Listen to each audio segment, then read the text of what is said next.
Herðu, já, þá ætlum við að byrja þetta fyrsta umhverfisvarp, bara bjóða okkur velkomin. Umhverfisvarp nýtt verkefni hjá Umhverfisstofnun, þar sem að stofnun að reyna að miðla betur þeim verkefni sem við erum með og líka bara auka umhverfisvitund í samfélaginu og hugmyndin að vera með svona reglulega viðburði. Núna ætlum við að prófa þetta aðeins fram á sumar og svo byrja aftur í haust. Cirka einu sinni í mánuði og auðveldasta leiðin til að fylgjast með okkur í rauninni að læka Umhverfisstofnun á Facebook, þannig ég hvet ykkur til að gera það þannig að þið sjáið svona næstu viðburði sem á dagskrá. En í dag ætlum við að ræða aðeins áherslur og árangur í mengunareftirliti og Þórunn Halla Einarsdóttir sem teymistjóri hjá Umhverfisstofnun sem ætlar að taka það að sér, þannig að ég ætla bara gefa henni orðið. Já, góðan dag og velkomin á þetta fræðslu erindi. Ég, eins og Gitta sagði hérna áðan, þá heiti ég Halla Einarsdóttir og ég teymistjóri í teymi mengunareftirlits. Aðeins bara til þess að byrja, aðeins að sýna svona hvað í gangi hjá Umhverfisstofnun. Það starfa 5 svið hjá stofnuninni ásamt skrifstofu forstjóra og undir hverju sviði eru teymi og þetta skipurit, þetta hjálpar okkur mjög mikið að skipuleggja þá þverfaglega vinnu sem fer fram í stofnuninni og við hér í teymi mengunareftirlits við föllum undir svið efnaeftirlits og veiðistjórnunar og erum þar ásamt 2 öðrum teymum. Það sem að ég ætla að beina sjónum að í dag, það sem sagt svona hver meginmarkmiðið með mengunareftirliti. Hvað það sem verið að reyna að ná fram með því að hafa virt mengunareftirlit? Hvaða skyldur rekstraraðila og mögulega eru varðandi lögum í hollustuhætti og mengunarvarnir og mögulega áhrif sem að rekstraraðilar sjálfur geta haft á umfang opinbers eftirlits? Hvernig umhverfismarkmið og umhverfisstjórnunarkerfi geta þar spilað stóran þátt og hvernig Umhverfisstofnun hefur hafið ákvörðun á tíðni vettvangsheimsókna út frá kerfisbundnu áhættumati og að lokum hvernig þetta talar allt saman í það að þróa eftirlitið og áherslur og svo framvegis í eins konar hringrás, sífellt mat á því hvað þarf að gera og þannig verður til þetta svona eftirlitshringrás. En ef maður byrjar bara mjög vítt og bara á fyrstu grein laga hollustuhætti og mengunarvarnir, þar dregið fram að markmið lagana að búa landsmönnum heilnæm lífsskilyrði og vernda þau gildi sem felast í heilnæmu og ómenguðu umhverfi. Jafnframt markmið lagana að koma í veg fyrir að draga úr losun í andrúmsloft, vatn og jarðveg og koma í veg fyrir myndun úrgangs í því skyni að vernda umhverfið. Og þetta markmið, ef maður horfir á það felur þetta í sér stöðugar umbætur, stöðugar endurbætur og að setja þessi markmið og ná einhverjum árangri í það að þetta ekki endapunktur, heldur getur stöðugt verið tækifæri til að gera betur. Ef við skoðum mengunareftirlitið þá markmið sem heitir verndun heilnæms umhverfis sem að rammar kannski helst inn hvað mengunareftirlitið varðar. Hins vegar þá önnur markmið sem Umhverfisstofnun hefur sett sér til árið 2022. Þau tengjast þessu markmiði og tengjast inn í mengunareftirlitið. Þannig að þó hluti af verndun heilnæms umhverfis að skoða verndun vatns, verndun náttúru, hafa grænt samfélag eða græna framsýn, nýta sjálfbært auðlindir sem verið að nota í rekstrinum og svo framvegis. Þannig að við höfum mikla tengingar við öll markmið sem Umhverfisstofnun hefur sett sér. Umhverfisstofnun setur sér stefnu til 5 ára. Hún var síðast endurskoðuð 2018 og nú erum við að vinna markmiðum fram til ársins 2022. Útgangspunkturinn að mengandi starfsemi þarf að hafa gilt starfsleyfi til þess að geta hafið starfsemi. Það komið nýtt ákvæði inn í lögin það að hluti af mengandi starfsemi sé einungis krafan það að vera skráningarskyld, en sú reglugerð hefur ekki verið gefin út, þannig að það ekki búið að móta það hvað fellur undir skráningarskyldu. En þannig að það má segja það að eins og staðinu núna, þá gengið út frá því að öll mengandi starfsemi hafi útgefið starfsleyfi, ýmist frá Umhverfisstofnun eða þá frá heilbrigðisnefndum, og það fer svolítið eftir umfangi og tegund starfseminnar.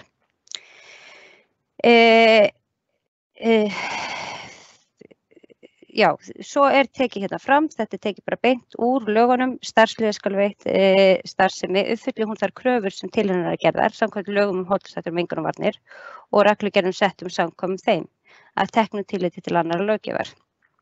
Óheimilt að hefja atvinnurekstur hafi starfsleyfi ekki verið gefið út eða hann ekki skráður hjá Umhverfisstofnun. Þannig að þetta rammar inn svona þessar helstu kröfur sem gerðar eru til fyrirtækjanna með tilliti til umhverfismála. Nú eitthvað frosið. Já. Aðeins að skanna hvers konar starfsemi Umhverfisstofnun hefur eftirlit með, þá þetta tölfræðin. Við erum með langflestar stöðvar í eldi sjávar- og ferskvatnslífvera. Það fiskeldisstöðum ýmist á landi eða sjókvíaeldi. Svo erum við með á okkar litla Íslandi, þá ansi mikið það að við sem með kannski bara eina tegund af hverri starfsemi hér á landi. Við höfum talsvert af olíubirgðastöðvum og það einnig líka talsvert af urðunarstöðvum og meðhöndlun úrgangs. Það eitt hérna sem stjörnumerkt og það erfðabreyttar lífverur, en það í rauninni fellur ekki undir hollustuhættueftirlit heldur í rauninni aðra löggjöf.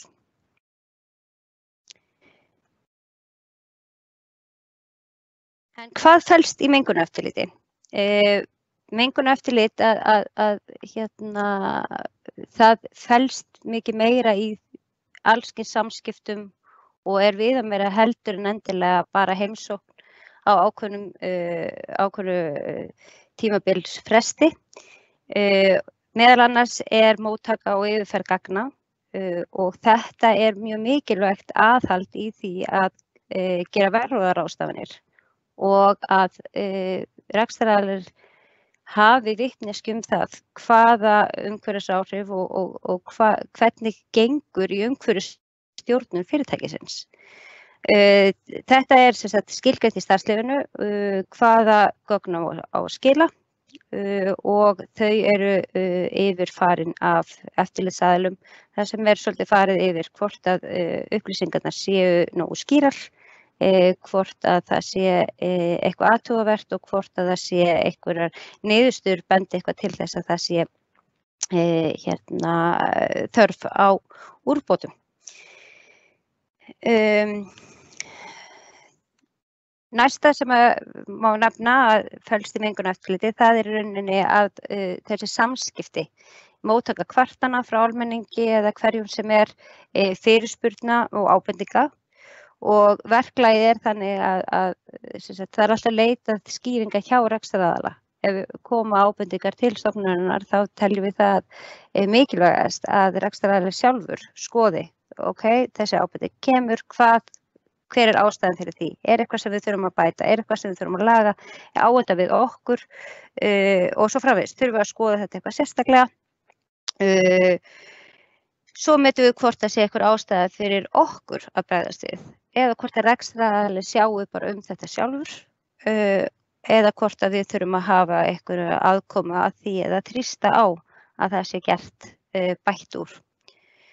Umhverfisstofnun svarar öllum ábendingum sem berast undir nafni, en það líka möguleiki að senda inn nafnlaust ábendingar og þá náttúrulega getum við ekki svarað. Fyrir utan þetta að þá förum við í reglubundnar vettvangsferðir og tíðnin ákvörðuð út frá kerfisbundnu áhættumati sem aðlagað að hverju einni starfsstöð. Þannig að hver og ein starfsstöð metin hverju sinni til þess að ákveða hvenær við ætlum að fara, hversu oft ætlum við að fara á staðinn. Þetta eins og ég sagði áðan, að þá þetta bara hluti af eftirlitinu, þar sem að við skoðum þetta sýnilega. Því að mengun getur verið mjög ósýnileg og upplýsingar sem koma fram í gögnum geta oft verið algengara að mengun komið fram í svoleiðis gögnum heldur en endilega að við finnum það á lyktinni eða við heyrum það eða við sjáum það. Þannig að það mjög mikilvægt að halda vel utan eftirlitið með gögnunum. Almennt þá eru áherslurnar skilgreindar fyrir þessar reglubundnu eftirlitsferðir, þannig að það sé þannig að eftirlitsþeginn geti undirbúið sig og hafi tiltæk gögn til staðar til þess að sýna fram á hvernig staðan í fyrirtækinu með tilliti til þeirra þátta sem á að skoða hverju sinni. Þetta svolítið mismunandi eftir í hvers konar starfsemi við erum að ræða, hvort að það sé tekið fyrir öll atriði í starfslífinu eða hvort að það sé í rauninni settir svolítið meira áherslur á ákveðna þætti hverju sinni og þetta í rauninni, já, þannig að það svolítið metið hverju sinni vel hvar áhersla á að taka sérstaklega út. Til viðbótar við þetta reglubundna eftirlit sem þá svolítið í föstum skorðum, þar óvenjubundið eftirlit og þetta sem sagt að það þessi sveigjanleiki að ef að það kemur eitthvað upp á, ef að það eitthvað breytingar, ef það eitthvað sem kemur upp á eða þarf að fylgja eftir sérstaklega, að þá höfum við heimild til þess að fara í óvenjubundið eftirlit. Þannig að þarna kemur þessi dýnamík inn að geta brugðist við þegar eitthvað kemur upp á. Þetta getur verið þessara eftirlitsferðir, stundum þetta eftirlitsferðir þar sem við förum á staðinn og þá getur verið að við bara mætum dúkkum upp á til þess að þessi ekki hægt að hilma yfir. En það alls ekkert algilt að það sé þörfin. Það getur líka verið að svona óvenjubundið eftirlit felist í auknum gagnasamskiptum, auknum samskiptum á annan hátt heldur en endilega vettvangsferð á staðinn. Ekki síst mikilvægt í mengunareftirliti og í umhverfisstjórnun fyrirtækja miðlun upplýsinga. Að hafa aðgengilegt fyrir almenning, fyrir eftirlitsaðila, fyrir stjórnendur, fyrir starfsmenn sjálfra. Upplýsingar það hvernig gengur reksturinn með tillit til umhverfismála. Og því hefur Umhverfisstofnun lagt mikla áherslu á það og var leiðandi í Evrópu að birta öll gögn í eftirliti á heimasíðunni leið og það lágu fyrir. Þetta eru til dæmis eftirlitsskýrslur, þetta eru bréf sem segja hvernig eftirfylgni frávika miðar, þetta eru allar mæliskýrslur, áætlanir og svo framvegis. Og þetta veitir heilmikið aðhald að hafa þetta svona opið fyrir hvern sem þannig að hver sem hefur áhuga og hver sem vill kynna sér hvernig staðan hjá fyrirtækinu eða á ákveðnu staðsetningu geti aflað sér þeirra á mjög einfaldan hátt. Auk þess hefur Umhverfisstofnun haldið opna kynningafundi ásamt fyrirtækjunum þar sem að farið yfir niðurstöður eftirlits og umhverfisvöktunar og þetta á einna helst við stærsta iðnaðinn. En ef við færum okkur yfir á rekstraraðilana sjálfa, því að til þess að ná árangri í umhverfismálum í rekstri, þá mjög mikilvægt að það sé innleitt inn í reksturinn. Þetta svolítið sambærilegt eins og talað bara stjórnun yfir höfuð, að það mjög mikilvægt að það náist samband við þá sem eru á gólfinu, þeir sem eru að vinna í ferlunum, þeir sem eru daglega að vinna að hlutunum og þar sé innleitt sú menning til þess að ná árangri. ef við skoðum aðeins það sem framkemur í lögunum, að þá meginreglan og skyldur rekstraraðila að þeir gera allar viðeigandi ráðstafanir til þess að koma í veg fyrir mengun. Að þeir noti bestu aðgengilegu tækni og besta aðgengilega tækni, hún hefur verið skilgreind fyrir þau fyrirtæki eða nokkra starfsemisflokka sem að falla undir fyrsta viðauka sem þá falla undir Evróputilskipun losun frá iðnaði. Þar hefur verið dregið saman batti niðurstöður þar sem að kemur alveg fram fyrir svona tegund iðnað, þá besta aðgengilega tækni eða besta mögulega tækni, það eitthvað ákveðið og þá ber fyrirtækjunum að fylgja því. Það skylda rekstraraðila að tryggja að starfsemi leiði ekki til umtalsverðar mengunar og að það sé komið í veg fyrir myndun úrgangs í samræmi við lög meðhöndlun úrgangs. Að úrgangur sem verður til sé útbúinn fyrir endurnotkun, endurunnin, endurheimtur eða þar sem það tæknilega fjárhagslega ómögulegt, honum fargað leið og forðast að dregið úr öllum áhrifum á umhverfið. Að nýta orku vel og gerir nauðsynlegar ráðstafanir til að koma í veg fyrir slys eða takmarka afleiðingar þær slysa sem geta orðið og nauðsynlegar ráðstafanir séu gerðar þegar starfsemi stöðvuð endanlega til að komast í allri hættu og mengun og koma á staðnum þar sem starfsemi fer fram aftur í viðunandi horf eins og skilgreind síðan í 2. grein eða 16. grein laganna. Þannig að ef maður skoðar þessa meginreglur og skyldur þá þetta svolítið eins og fyrsta markmiðið sem ég talaði að þarna ekki einhver endapunktur. Þetta snýst að leita alltaf tækifæri til að ná betri umbóta og ná betri lágmarkun á mögulegri mengun. Og þetta snýst líka það að gerða sér viðstöðunar ráðstafanir til að koma í veg fyrir mengun. Þetta þýðir í rauninni að lögð sé áherslu á það að nota fyrirbyggjandi aðferðir, bregðast við áður en það hellist upp úr, áður en slysið verður. Að bregðast við þegar slysin eða óöppin gerast getur nefnilega haft oft á tíðum mjög neikvæðar afleiðingar og það bara alltaf seint. Það mikilvægt að rekstraraðilar grípi til varúðarráðstafana og fyrirbyggjandi aðgerða til að hindra að frávik frá settum reglum og skyldum rekstraraðila komi upp í rekstrinum. Og þarna lykillinn að vönduð umhverfisstjórnun mikilvægur grunnur til þess að ná árangri í mengunarvörnum og settum umhverfismarkmiðum. En ef við skoðum aðeins, hvað umhverfisstjórnun? Hvað umhverfismarkmið og stefna?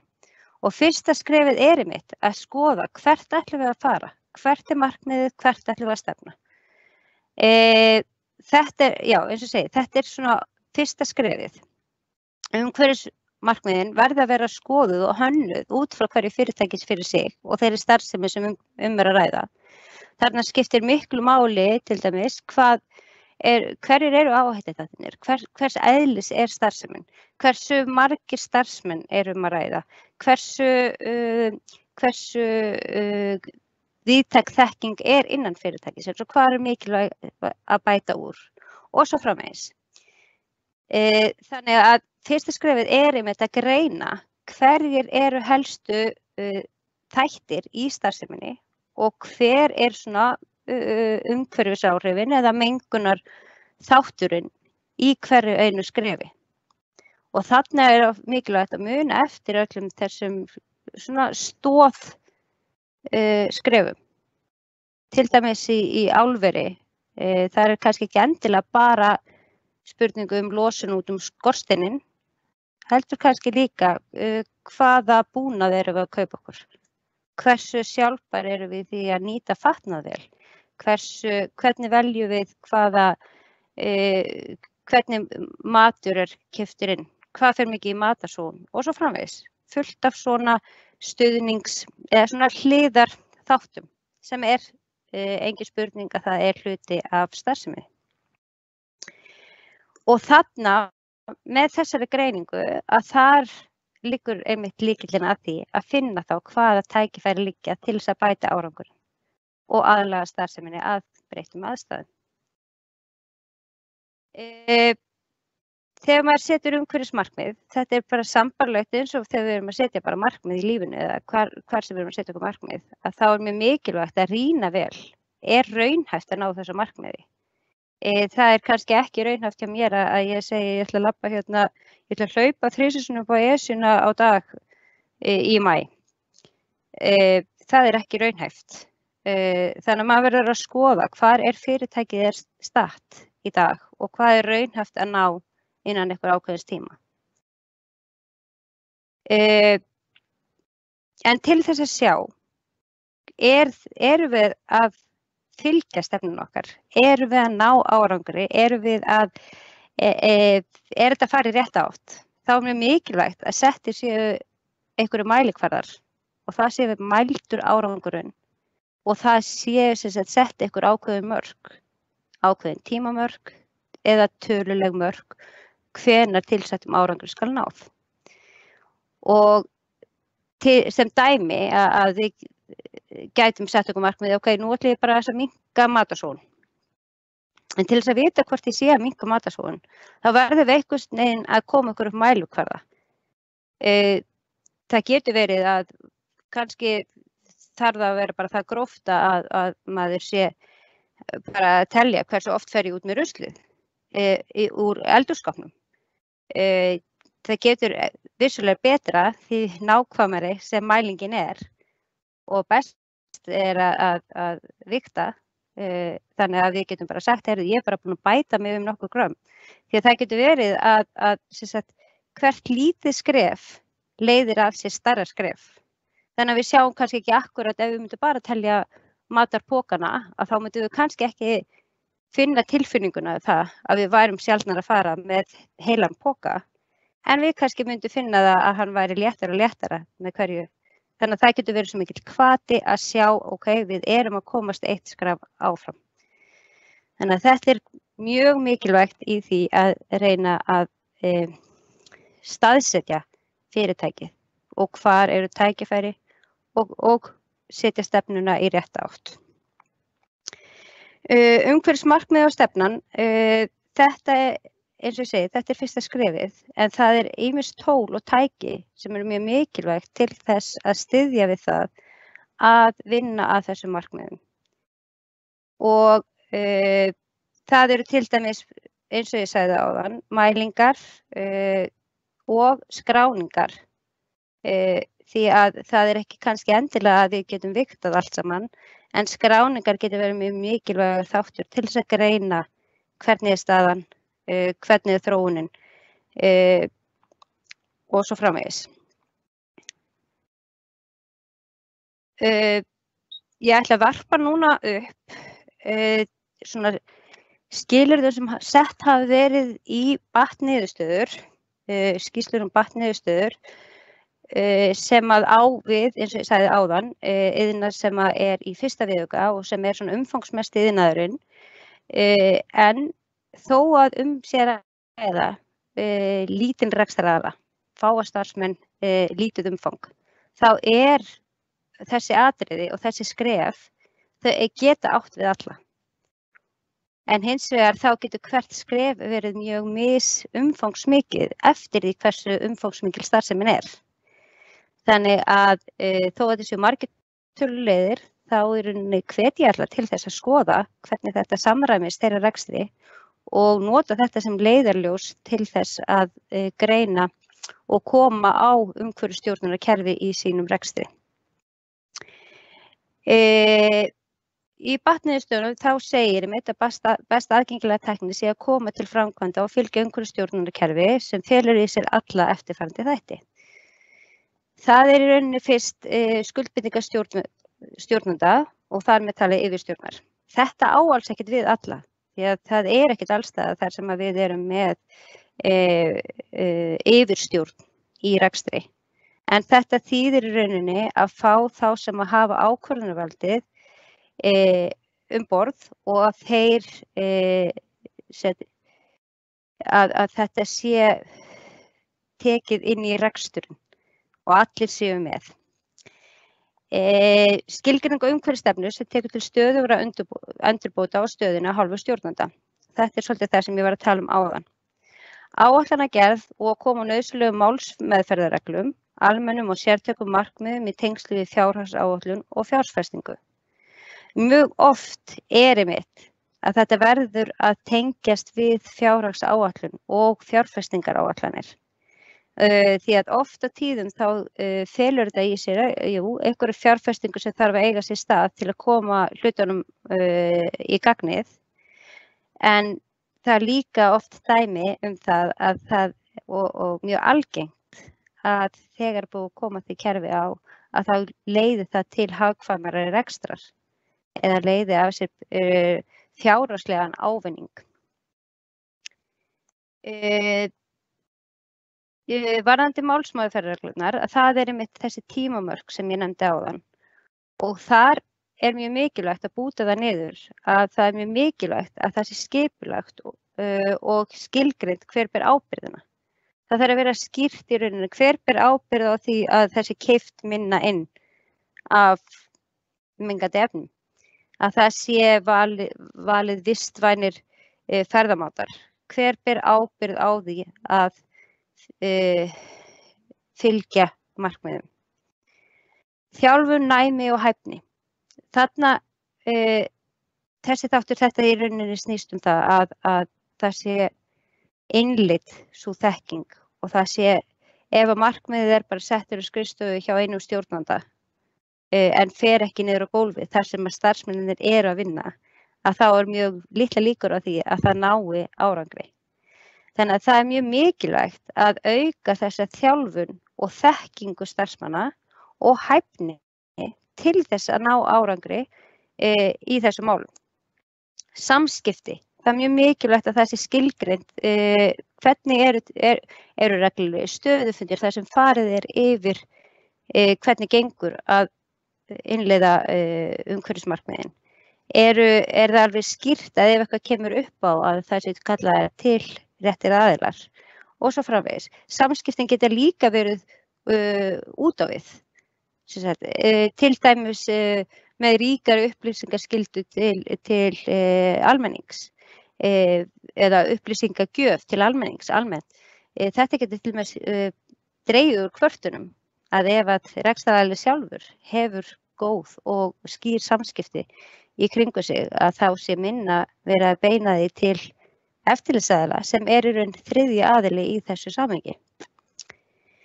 Aðild starfsmanna, skjalahald, að það sé á vísum stað hvar skráningar, gögn og svo framvegis geymt og það sé aðgengilegt, að það sé verið að lesa skjölin, að það sé þekking á því sem stendur í skjölunum, en það sé ekki möppur bara upp í hillu sem að enginn veit hvað stendur í.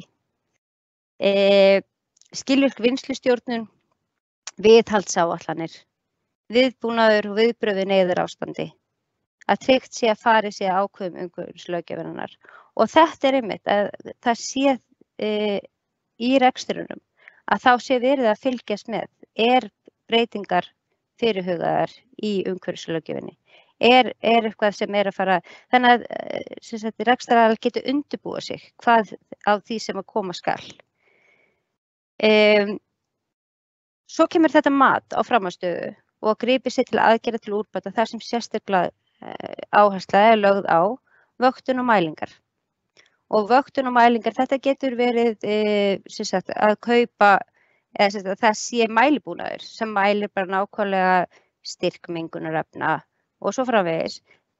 Vöktun getur líka verið sjónarmat, reglubundnar myndatökur og hvers konar annars konar eftirlit með því hvernig hlutunum háttað.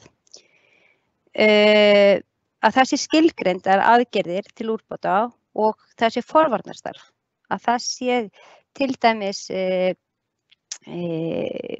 að það sé í rauninni miðla til starfsmanna hvað mikilvægt að bregðast við áður en fokið á sér stað og svo framvegis.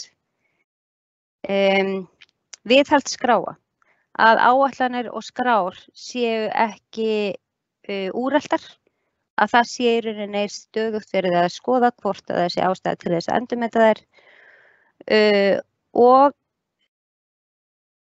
síðan mjög gott og þetta á kannski við þar sem að umhverfisstjórnunarkerfið nokkuð viðamikið, að þá mjög mikilvægt að fá gestsaugað, að fá rýni á það hvernig umhverfisstjórnunarkerfið að virka og verið að vinna eftir því.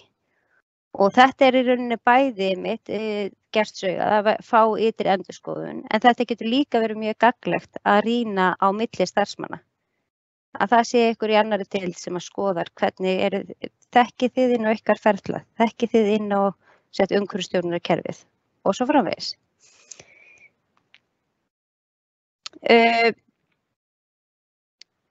Endurskoðun á umhverfisstjórnunarkerfinu mjög mikilvægt. Þetta þarf að vera aðlagað að rekstrinum og það því mikilvægt að nota niðurstöður og nota það sem kemur upp á til þess að læra meira og bæta kerfið hverju sinni og að fylgjast með hreinni tækni, að fylgjast með hvað í gangi, hvað möguleikar eru fyrir starfsemina, að taka tillit til umhverfisáhrifa af völdum lokun og stöðvarinnar sem síðar verður á því stigi þegar ný stöð hönnuð og hún í rekstri og svo reglubundnar notkun samanburði með eftir geirum. Og þetta í rauninni að nýta þekkingu, nota samtök sem eiga kannski við ákveðin iðnað og nota því að margt af þessu sem fer inn í umhverfisstjórnunarkerfið að þetta getur verið unnið svona meginlínurnar fyrir ákveðin geira, það sem hægt að samnýta og það er svo mikilvægt í okkar umhverfi sem núna, þar sem að svo ofboðslega mikið af upplýsingum til, en við þurfum bara að vera dugleg að leita þeirra og safna þeim saman. Þannig að það mjög mikilvægt í þessu samhengi. Mörg fyrirtæki hafa valið sér að starfa eftir vottuðu umhverfisstjórnunarkerfi. Það sem sagt þá bara staðlað kerfi, til dæmis ISO 14001 sem svona algengast. Þetta bara staðlað kerfi sem fer eftir ákveðnum staðli og úttektir svo gerðar reglulega af vottunaraðilum sem með reglubundnum hætti og gefur út vottorð að starfsemin samræmist þessu umhverfisstjórnunarkerfi. Og þetta vissulega í mjög föstum skorðum og mjög jákvætt þegar fyrirtæki velja sér að starfa samkvæmt þessu. En þá yfir samskiptin þá í rekstrinum við mengunareftirlitið, að ef vel sýnt fram á að umhverfisstjórnun innan fyrirtækisins sjálfs í góðum farvegi, að þá getur það haft mjög mikil áhrif á það hversu umfangsmikið eftirlit Það var breyting á lögunum hollustuhætti og mengunarvarnir 2017 þar sem að var innleitt að tíðni vettvangsheimsókna eigi að miðast út frá kerfisbundnu áhættumati og þarna kemur inn sem sagt þetta svona tól sem að ýtir á það að við getum svolítið metið árangur og stöðu en það sé ekki það stöðugt tækifæri á að gera betur, getum við sagt.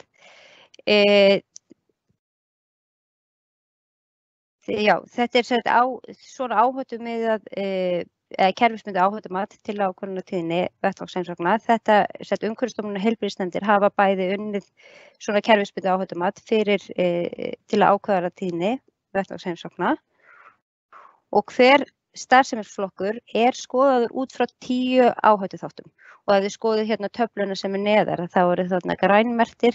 Þetta svona þættir sem eiga fyrst og fremst í reksturinn og svo eru þeir sem eru rauðmerktir að þetta svona sem kallað operator performance eða árangur í rekstrinum.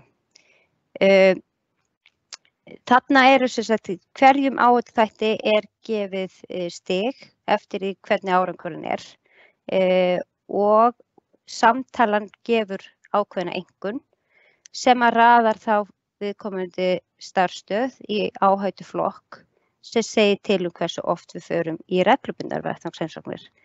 En þarna getur bæst við óvenjubundnar ef eitthvað sérstaklega kemur upp á.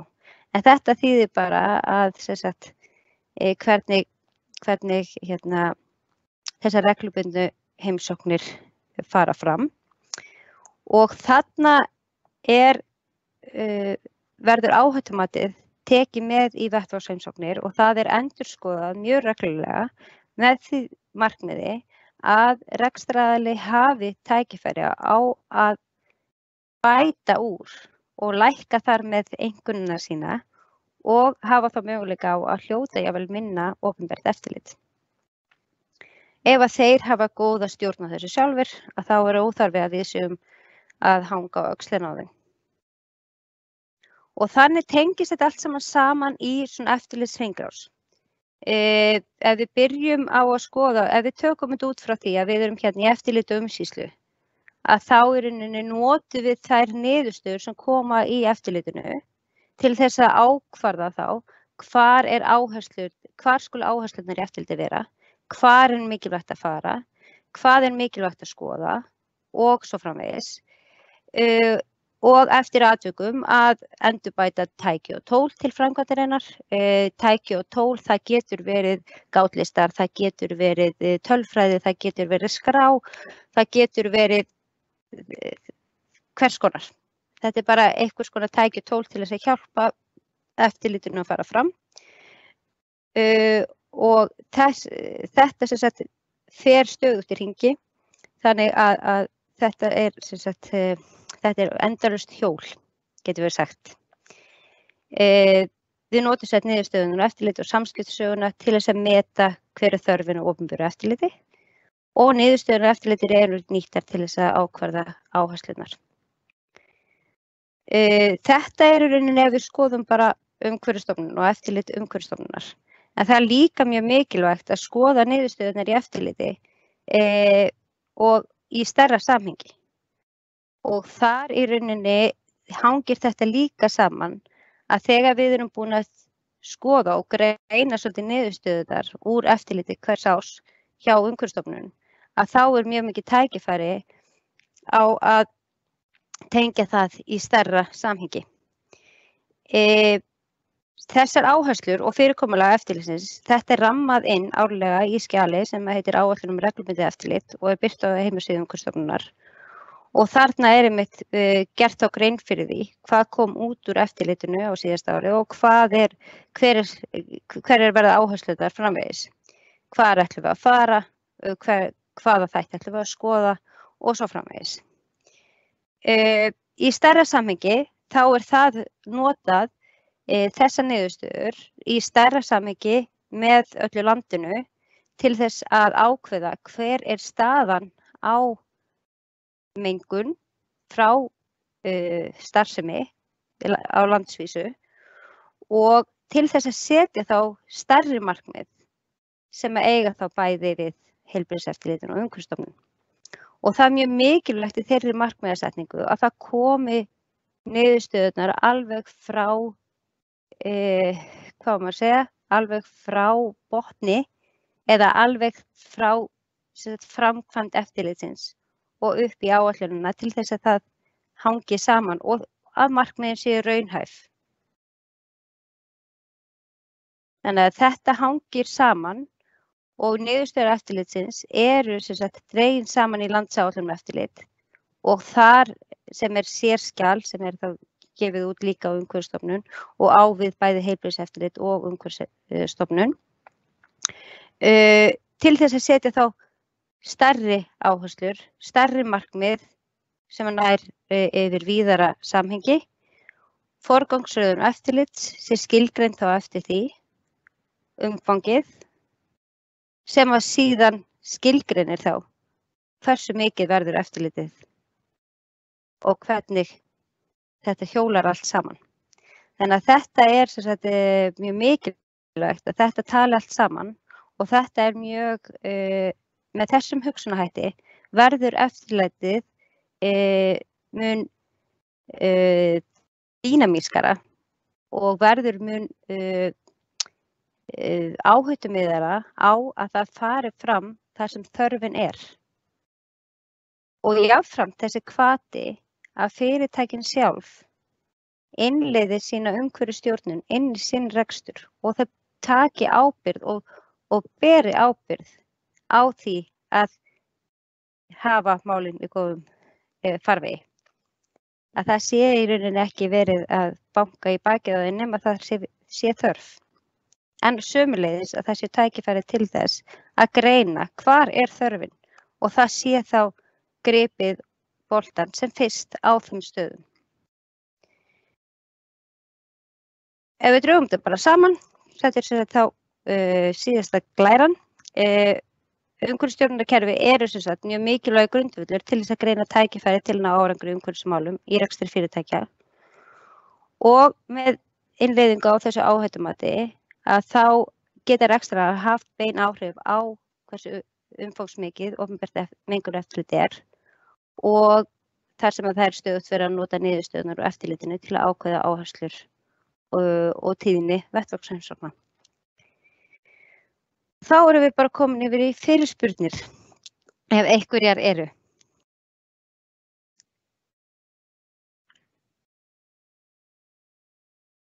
Já, einu fyrirspurnir sem ég búin að sjá svona praktísk atriði að það verður hægt að horfa á fyrirlesturinn eftir á, miðum við að setja inn á YouTube. Með PowerPoint-kynninguna, hvort hún farin á heimasíðuna, við þurfum bara að ræða það alla. En ég held svona allavega fyrsta sem við viljum gera að upptakan verði gerð aðgengileg. Endilega setja inn spurningar annars bara í spurningahlutan. Það mjög, ég held reyndar að það sé þannig að það sjá ekki allir spurningar sem hinir spurja. Þannig að endilega komið með heimskulegar spurningar, það enginn annar sem sér þar að geta sett nafnið ykkur við þær. Þá get ég bara lesið þær upp. Annars búin að vera alveg 50 að fylgjast með núna. Annars kannski sláum við bara botni í þetta, Halla. Já, það ekki bara. Annars ég líka bara, það velkomið að hafa samband ef ykkur svona vangaveltur eða spurningar vakna. Það bara hægt að hafa samband við mig síðar.